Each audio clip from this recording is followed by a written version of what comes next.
नुकतंच महाराष्ट्रातल्या कंत्राटदारांनी राज्य सरकारला धमकी दिली आहे की राज्य सरकारकडून जवळपास 1,00,000 कोटी रुपयाच्या देणी बाकी आहेत आणि त्याच्यामुळे आम्ही काम थांबू अशा स्वरूपाचं एक त्यांनी पत्र दिलंय. त्या दिवशी त्यांनी प्रेस कॉन्फरन्स सुद्धा घेतली. एकीकडे महाराष्ट्र सरकार लाडकी बहिणीसारख्या योजना राबवतंय, तर या पॉप्युलरिस्ट योजनांमुळे महाराष्ट्राचं आर्थिक गणित बिघडलंय का आणि ते करेक्ट करण्यासाठी तुम्ही आता नेमकं काय करणार आहात? बघा, हे गणित काही लाडकी बहीणमुळे बिघडलं नाही, थोडी बेशिस्त झाली त्याच्यामुळे हे गणित बिघडलं. ती बेशिस्त अशी झाली की आम्ही पूर्वी जेव्हा PWDचं बजेट करायचो तर समजा एक 100 रुपयाचं काम करायचं, तर 100 रुपयाचं काम काही एका वर्षात होत नाही.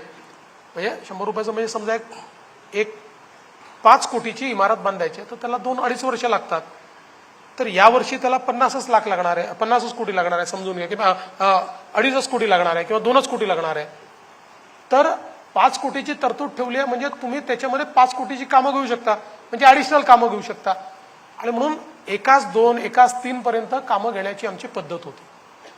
ती हळूहळू कधी झाली आहे मला माहिती नाही, पण गेल्या 5 वर्षामध्ये ती साधारणपणे 1-5 ची पद्धत होऊन गेली.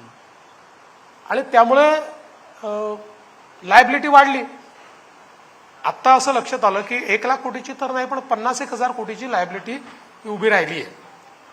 म्हणून आता त्या संदर्भात एक नियोजन आम्ही केलेलं आहे आणि ते नियोजन करून आम्ही ते पैसे जे काही आहेत कंत्राटदारांचे ते देणार नाही असं नाही. आणि दुसरं मी सांगितलं की आता ही पद्धत चुकीची आहे. ती पूर्वीची पद्धत होती की 1-1.5, 1-2, 1-3 या पद्धतीनंच आपल्याला कामं घेता येतील.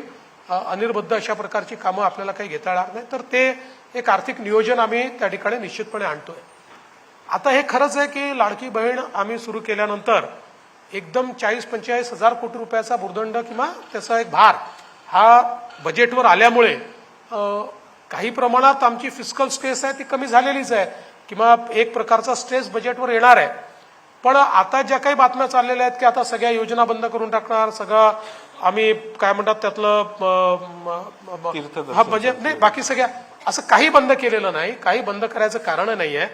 ज्या योजना सुरू आहेत त्या सगळ्या योजना आम्ही चालवणार आहोत. याच्या व्यतिरिक्त आमचा प्रयत्न असा आहे, म्हणजे मी परवा ज्यावेळेस बैठक घेतली त्यावेळेस मी असं सांगितलं की हे सगळं चालवत असताना अनेक वेळा जेव्हा रेव्हेन्यू एक्सपेंडिचर वाढतं त्यावेळेस आपण जी काही आपली कॅपिटल गुंतवणूक असते ती गुंतवणूक श्रिंक करतो. आणि ती श्रिंक केली तर मात्र आपल्या बजेटवर म्हणजे त्याचा एक विपरीत परिणाम होतो, ग्रोथवर परिणाम होतो, GDP ग्रोथवर त्याचा परिणाम होतो.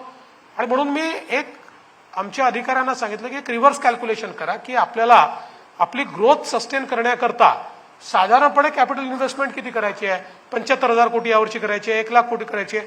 आणि मग त्याचं रिव्हर्स कॅल्क्युलेशन करा की आता आपल्या फिस्कल स्पेसमध्ये आपण किती गुंतवणूक करू शकतो.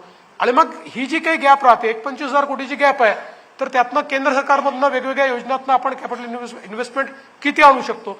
आणि याच्या व्यतिरिक्त आता इनोव्हेटिव्ह फायनान्सिंग अशा प्रकारच्या काही भूमिका आपल्याला घेता येतील, काही BOTची कामं घेता येतील, काही एन्युटीची कामं आपल्याला घेता येतील, काही इन्व्हिटची कामं घेऊन आपल्याला पैसे उभे करता येतील, काही मॉनिटायझेशन करता येईल, काही सिक्युरिटायझेशन करता येईल. अशा प्रकारच्या सगळ्या पद्धतींचा वापर करून कुठल्याही परिस्थितीमध्ये आपली महसुली तूट वाढतीये म्हणून आपण भांडवली खर्च कमी करायचा या ट्रॅपमध्ये जायचं नाहीये. त्यामुळे आम्ही काही झालं तरी भांडवली खर्च कमी होऊ देणार नाही. भांडवली खर्च तेवढाच ठेवू. पुढचे 3-4 वर्ष आमच्या बजेटवर स्ट्रेस असणार आहे, पण वी विल मॅनेज.